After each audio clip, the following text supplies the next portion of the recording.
There's something truly iconic, almost mythical, about the Great American Road Trip. It's so much more than just a vacation, right? It's this idea that's woven deep into the country's identity, a story told on thousands of miles of open road.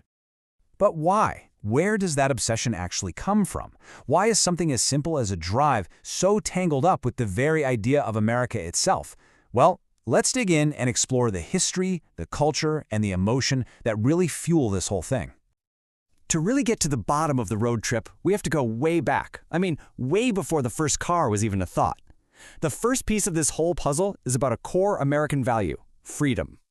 See, right from the very beginning, freedom in America was tied to movement. For the early settlers, pointing the wagon west wasn't just about traveling. It was the physical act of chasing opportunity, of literally building a new life. The road ahead was a real, tangible symbol of independence and a better future. And this idea, this connection between freedom and just being able to move, it evolved over time. Of course, it started with the pioneers. But even after the frontier was officially closed, that powerful idea didn't just disappear. Nope. It just found a new way to express itself: the automobile. The car basically became the modern horse for personal independence. So the spirit was there, It was baked into the history. But for that spirit to really take off in the modern world, it needed something more. It needed a physical network. It needed pavement, a lot of it.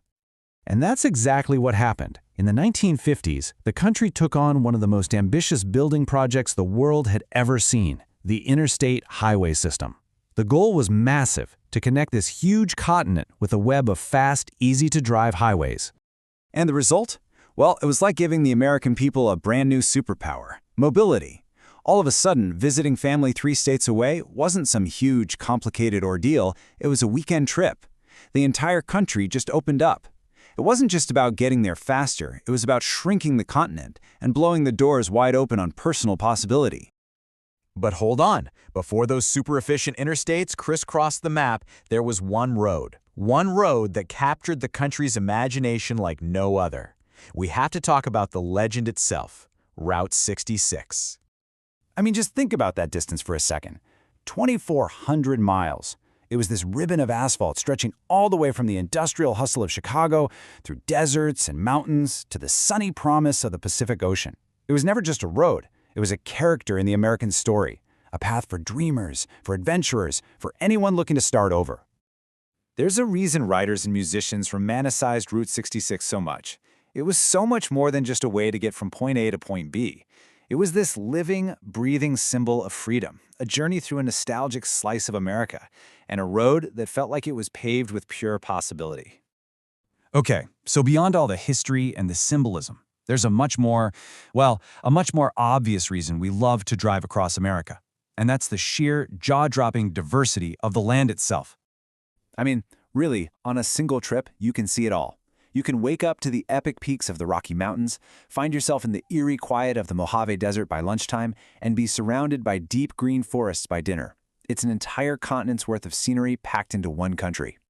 And that constant change is part of the magic, isn't it? You can feel the electric buzz of a huge city in the morning, and just a few hours later, be totally surrounded by the profound quiet of the heartland, with nothing but open sky for miles. Seriously, how many places in the world offer that kind of dramatic shift in a single day's drive? And that brings us to another layer, a really deep, psychological one. In our modern lives, which are so often packed and scheduled to the minute, the road trip has become the ultimate form of escape. Think about it. The car itself completely transforms.